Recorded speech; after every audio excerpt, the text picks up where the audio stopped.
Hello and welcome to the Merriam Library. My name is Lance and I'm a librarian at CSU Chico. This video is part of a series where we discuss research skills and resources that will help make your academic life a little bit easier. In this video, I will talk about what controlled vocabulary is and how to use it to improve your research. Librarians are responsible for organizing and retrieving an incredible amount of information. To make sure the thousands and thousands of librarians who are doing this work keep everything organized, librarians came up with a common set of words and definitions that everybody must use when adding an item to the catalog.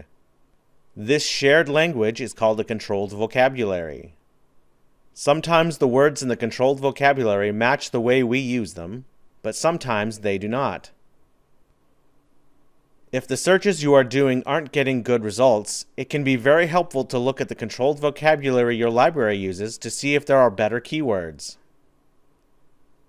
All universities in the U.S. use the Library of Congress controlled vocabulary in their collections. There is a link to the vocabulary in the description, and I will also show you a quick example of what I'm talking about. For example, I need to research music in Islam.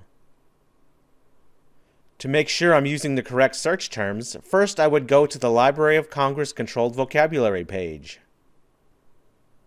Next, I would select the PDF for the first letter of the word I'm searching for. In this case, it would be the letter I for Islam. After scrolling down to the Islam section, I see that there is a heading for Islam and music.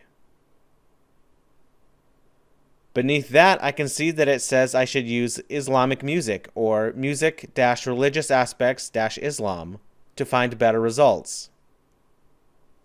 Music and Islam may return some results, but using these search terms will provide another way to approach the search. You don't have to use these terms for every search. Librarians do their best to make things easy to find. But if you're struggling to find good results, these terms can provide different keywords and perspectives that might help.